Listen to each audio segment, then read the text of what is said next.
tardes. También empiezo por agradecer a Amparo el hecho de que haya tenido esta idea de la compilación y que me haya dado el privilegio, digamos, de que yo pudiera ayudarla en eso, en algo, y hacer la introducción.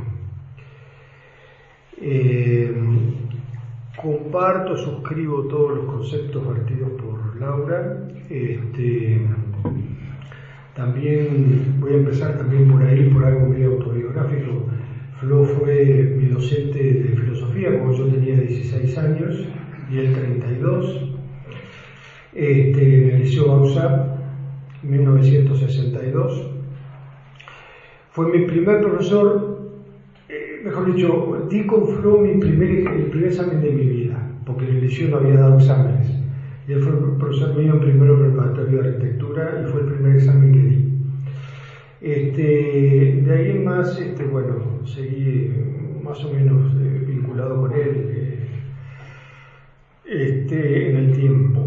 Y creo, suscribo lo voy a reiterar lo que ha dicho Laura, suscribo totalmente ese dibujo de la personalidad de Flo que ha hecho Laura. Yo lo siento así también. Creo que su malestar, digamos, a nosotros también nos permitía. Claro que Flo en aquella época, en el 62, tenía otras virtudes que Amparo no se va a ofender si las cuento, pero las conocerá, que era la atracción tremenda de todas las alumnas, ¿no? Entonces, en el Liceo Bauzá, que tenía una planta en L, y en una parte estaba la sala de profesores y en la otra ala las aulas, en las ventanas de las aulas se agolpaban los recreos todas las niñas para poder ver la figura de Flo a través de los vidrios en la sala de profesores. Esto era intransitable, ¿verdad? Pero digamos, quiero decir con esto que no solo se distinguía como docente, sino como persona dentro del liceo. Tenía esa virtud de alguna manera sembrar una imagen otra y atrayente de su propia estatura intelectual y física. Yo me traje, no voy a leer nada, no se asusten, simplemente me traje anotadas cosas porque tengo la cabeza que me olvido. La cuestión, digamos, que tiene que ver con buscar la filosofía, la doctrina desde el punto de vista filosófico de Torres en Flo, tiene que ver también con esa vocación filosófica de Flo y que comparte, digamos, también una época, ¿no? Es decir, que él de algún modo viaja, de algún modo comparte, él viaja a Europa en el 49, 50, para estudiar filosofía en París. Y en ese momento, hacía apenas 4 años que se había abierto la Facultad de Humanidades. En el 56, cuando Flo ingresa como docente de filosofía en Humanidades, era el año en que Jean-Pierre de Acevedo fundaba el Instituto de Filosofía en la misma facultad. Es decir, que, todos los 50 la década esa es de mucha efervescencia, es en el 53 o 54 que empieza también la colección de clásicos uruguayos, ¿verdad? Donde hay una necesidad de rever, de revisar la historia del pensamiento nacional del siglo XIX hasta lo más reciente. De modo que no es de extrañar que además Flo había tenido una experiencia personal en el taller, llevado por Aguiar, por Manolo, cuando era un pibe del liceo. No es de extrañar de que tomara a esa figura enigmática y de algún modo también muy rica desde el punto de vista del pensamiento filosófico más allá de lo plástico, porque de algún modo los testimonios que dan tanto, bueno, varios de sus alumnos, los voy a nombrar, esa permanente búsqueda de fundamentar teóricamente todas las opciones prácticas y todas las opciones pedagógicas también que tenía Torres. Entonces, Flo va a Europa, digo, y al regreso ya obtiene una beca de la Facultad de Humanidades para hacer un estudio sobre Torres García. Ese es un estudio que aparentemente nunca se publicó, pero que fue creciendo en los años 50. Parte de ello se publicó en la revista Artes que Flo compartía con Benvenuto, que salió en el 59 y 60. Salieron creo que 3 o 4 números. En uno de ellos hay un compendio importante de Flo sobre Torres. Y es interesante también porque en esa revista es toda una generación, esa la de Benvenuto también, que se propone revisar a Figari, a Barradas, a Torres. Recordemos que en el 51 Ángel Rama publica La aventura intelectual de Figari, que es el primer acercamiento duro desde el punto de vista del pensamiento, vamos a decir, analítico, académico, a la figura y al pensamiento de Figari que sale del Uruguay.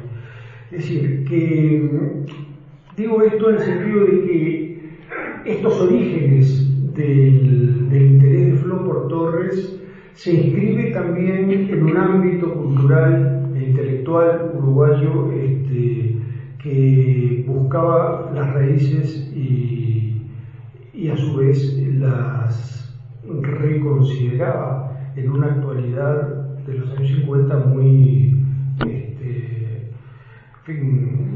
fermental, ¿no? Para usar la palabra de Jorge Rey. Ahora,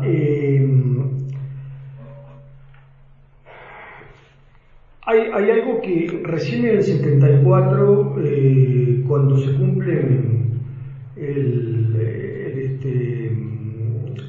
los 100 años de nacimiento de Torres García, en 1974, aparecen estos textos de Flo importantes que son la significación de Torres García y sobre todo Joaquín Torres García Escritos, que es una recopilación de escritos de Torres de distintos libros de Torres, pero una recopilación de párrafos ordenados temáticamente. Una cosa que es de gran ayuda para una aproximación al pensamiento de Torres. Esto aparece recién en el 74 como un estudio de los escritos de Torres que hasta ese momento estaban ladeados por los que habían escrito sobre Torres, incluso por los más cercanos, ¿no? Terry Cáceres, entre otros. Es decir, Flo es el primero, digo yo, que realmente entra en ese magma de reflexiones tan convulsivo que es los escritos y el pensamiento de Torres. Ahora,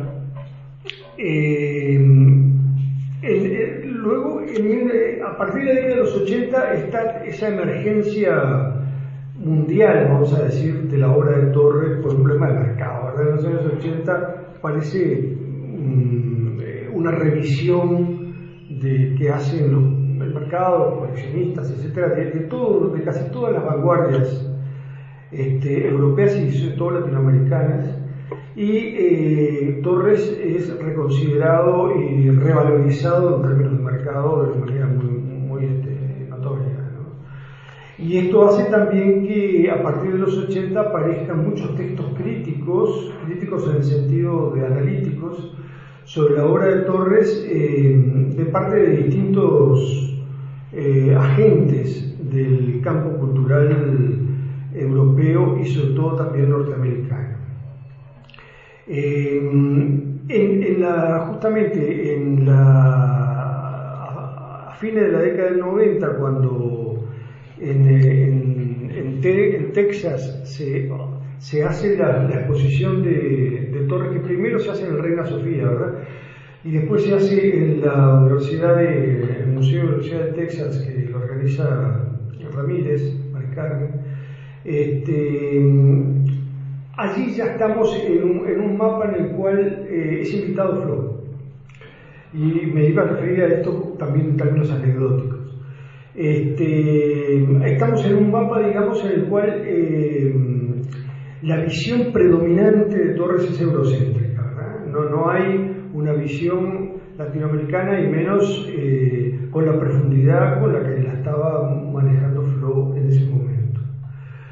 Flo fue invitado a Texas, en esa oportunidad yo también, pero Flo desistió de ir, envió su texto, y un día antes del viaje apareció en casa y me dice: mira, lleva este papel, este texto que quiero presentarlo allá, no es el que se va a publicar, pero quiero que estas ideas mías se conozcan, no sé qué.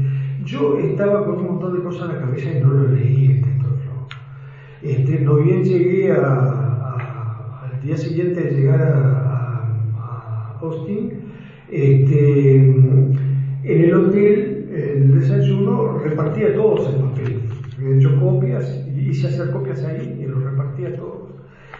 Resulta que ese escrito era así tremendamente, casi insultante hacia toda la parafernalia que había armado Mari Carmen en Austin para recibir a críticos extranjeros y todo sobre Torres. O sea, se criticaba en ese texto la descontextualización total de Torres, la visión eurocéntrica predominante, todo esto, que no pertenecía, por supuesto, al texto que después se publicó y que se tradujo muy mal y que también provocó la ira. Sí, provocó la ira de Flo contra Florencia Bassano, que fue la traductora. Bueno, pero ¿el qué? El librito hecho por Arca. ¿El qué era un librito? Lo que te dio para repartir fue...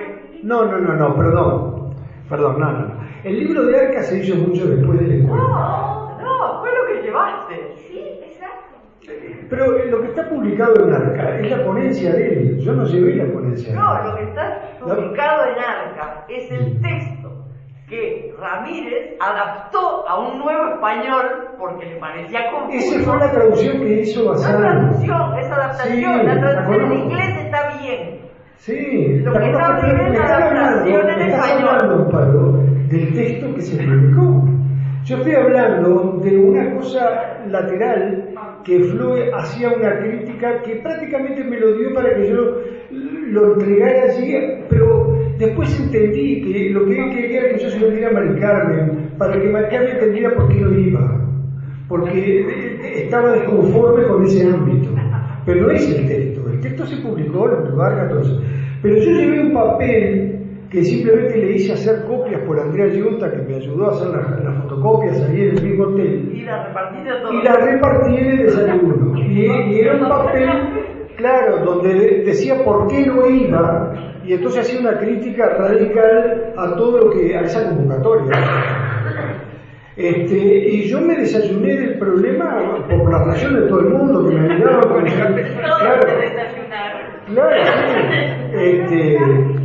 Entonces, bueno, el tema es que eso es precisamente uno de los puntos, digamos, de inflexión, me parece a mí, historiográfica, que marca Flo, en cuanto a que a partir de entonces, incluso la conciencia que tomamos todos, que tomó Andrea Giunta, el propio Gustavo Bundes y demás, de lo que estaba pasando con las críticas de Flo, de Torres desde el punto de vista eurocéntrico,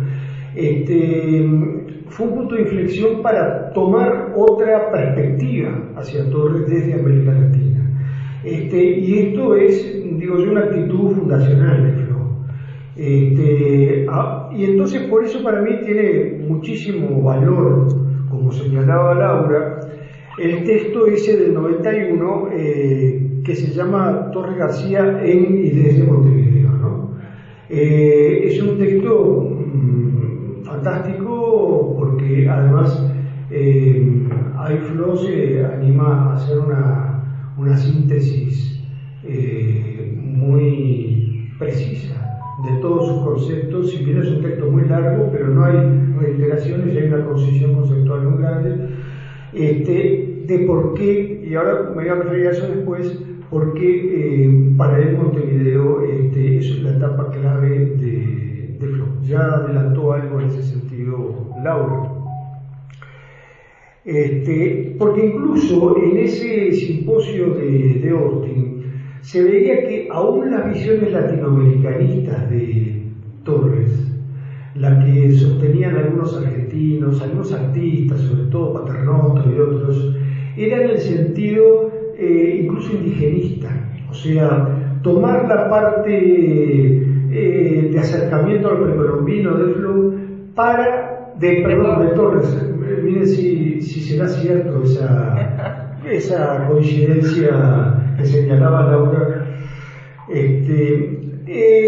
que reducían, digamos, un reduccionismo del pensamiento de Torres sobre lo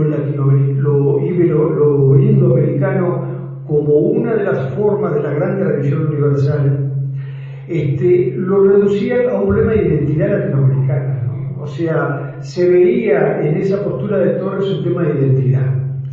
Y eso también es un facilismo, una forma bastante ligera de tomar la doctrina de Torres. Eso se veía muy claro también en ese simposio de Austin. Ahora,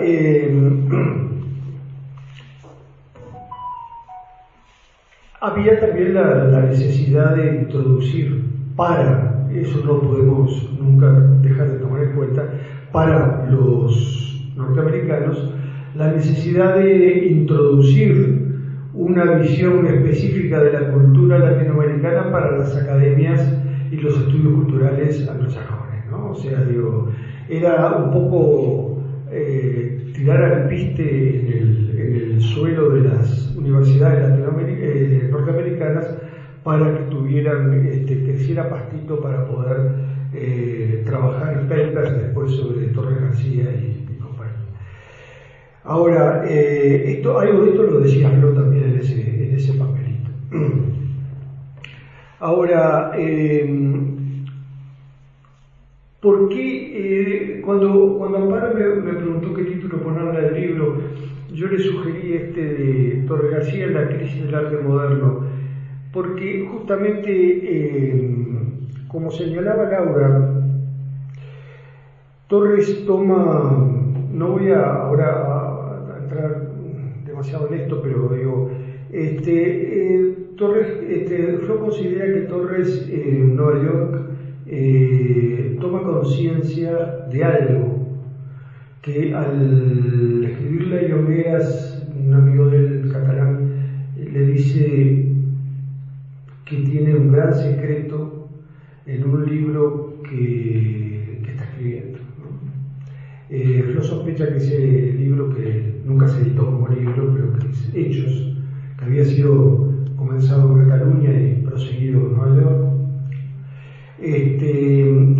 y es el contraste que Torres encuentra en Nueva York entre lo exultante de toda la civilización industrial y todo eso que lo entusiasmaba, y por otro lado vamos a decir, la languidez de un ámbito artístico completamente comercializado.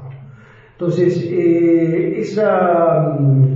ese contraste, que no lo había vivido en Europa, es una de las cosas que le hace presentir una decadencia, una transformación, digamos, de las vanguardias en un manierismo y en una absorción por parte de los intereses del mercado. Toda esa parafernalia que Flo llama materialista, que en realidad es capitalista, ese materialismo de la cultura norteamericana que lo obsesiona a Torres en las cartas que escribe a sus amigos europeos y a Barradas mismo. Es uno de los, en su escrito en Nueva York, que publicó también Flo, como compilación de textos sueltos que tenía Torres en Nueva York, ahí pueden ver ustedes las opiniones de Torres sobre el norteamericano medio, ¿no? Son fantásticas. Entonces, digo, esa pequeñez humana que encuentra en Nueva York frente a la grandiosidad material de una civilización que estaba en una emergencia fenomenal, es uno de los conflictos que traslada a Torres al arte moderno, ¿no? Y que le hace temer por una muerte del arte, no solo del arte moderno, del arte como tal.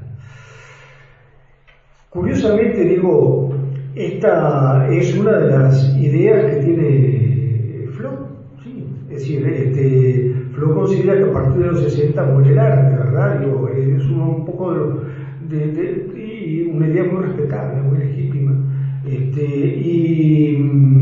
Pero justamente en esa comunión que señalaba Laura de pensamiento que hay entre Flo y Torres, está ese punto clave que es la crisis del arte moderno, que es una crisis del arte, ¿verdad? Para Flo y para Torres. Y entonces me parece que frente a esa conciencia de una catástrofe del arte, lo que asume Torres es la responsabilidad del artista, y en ese caso la de él, para salvarlo, ¿no? Es decir, el gran secreto, según Flo de Torres, es esa toma de conciencia de que si él no se pone a salvar el arte de una decadencia total, eso va a suceder. ¿Y cuál sería la forma de salvarlo? Volverlo a ponerlo al servicio de lo humano, es decir, al servicio de algo que en Torres tiene una matriz necesariamente religiosa, metafísica, ¿verdad? Ponerlo al servicio de una ubicación del hombre en el cosmos y por lo tanto de un sentido de comunidad. Ese es el gran propósito que va a poner el ejercicio en Montevideo, o sea, el sentido de comunidad a través del arte. Y es la vía que Torres imagina de salvación de un arte moderno que va hacia el mercado y hacia la muerte. Entonces, creo yo que esas dos disidencias fundamentales de Torres, una es con el esteticismo de la vanguardia, ¿verdad? Con el puro formalismo, con los estilos. En las cartas que tiene con Barradas son muy claras ese rechazo al puro esteticismo de la vanguardia. Eso por un lado. Y por otro, el rechazo al mundo material, al destino de una civilización puramente tecnológica y que hoy estamos viendo los resultados a nivel planetario, ¿no? Y a nivel de la propia inseguridad de la especie humana. Esas dos disidencias, grandes disidencias de Torres, una con la vanguardia y otra con el sistema de vida, le hace, de Europa y de Estados Unidos, le hace pensar en una vuelta primero pensó en México, después en Uruguay, buscando justamente un lugar donde refundar una función del arte con sentido colectivo y sobre todo con un sentido filosófico, un sentido metafísico de la existencia, ¿no? Que es lo que lamentablemente en todo lo que yo he podido por lo menos experimentar de conferencias, de simposios y eso sobre Torres en el exterior, nunca se toma en cuenta. Siempre se habla del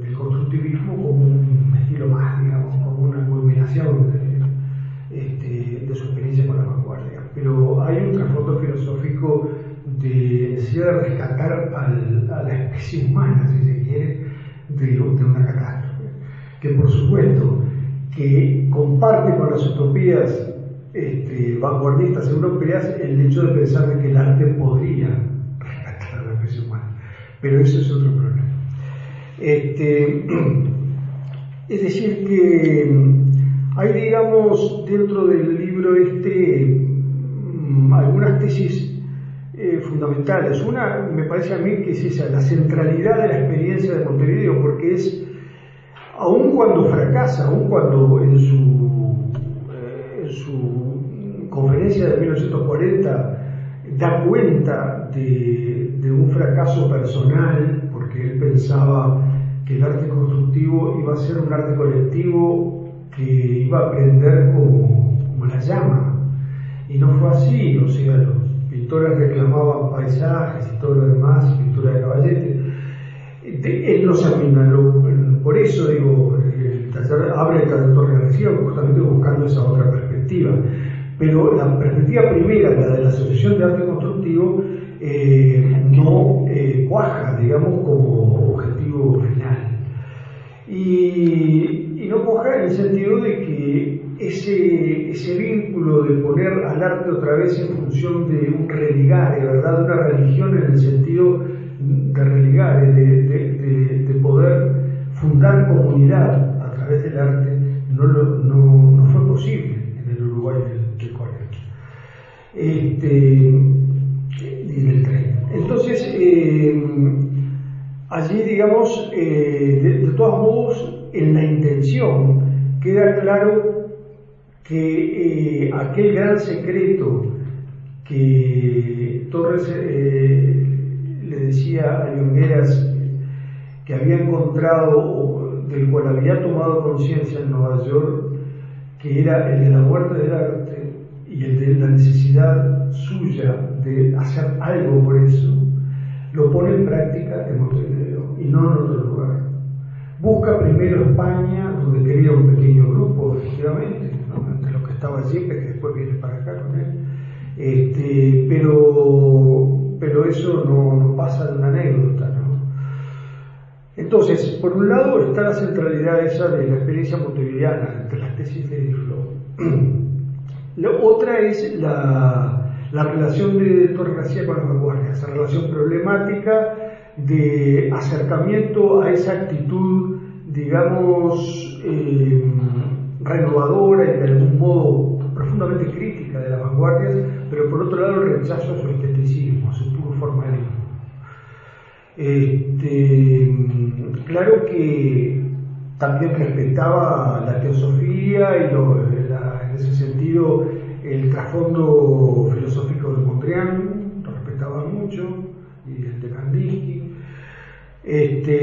Por otro lado, la necesidad de esa que yo decía hoy, la otra tesis de Flo, es de hacer del arte una cuestión casi prácticamente religiosa, no en términos de un credo particular, sino en el sentido más amplio del término religioso. Y en cuarto lugar, la tesis de Flo de que Torres había encontrado ahí una responsabilidad propia y que la transformó en el sentido de su vida. Hay sin duda, comparto totalmente y termino, el planteo de Laura sobre una coincidencia, yo diría, no solo, casi una coincidencia existencial, ¿no? Torres dice algo acá, si me perdonan, Torres no, Flo, dice algo acá, probablemente pocas ideas o ninguna le deba a Torres, pero me proporcionó algo que circula y se transmite con una inmensamente mayor dificultad que las ideas, una extraordinaria, quizás única, tutela para poder percibir las artes visuales en la complejidad de sus cualidades.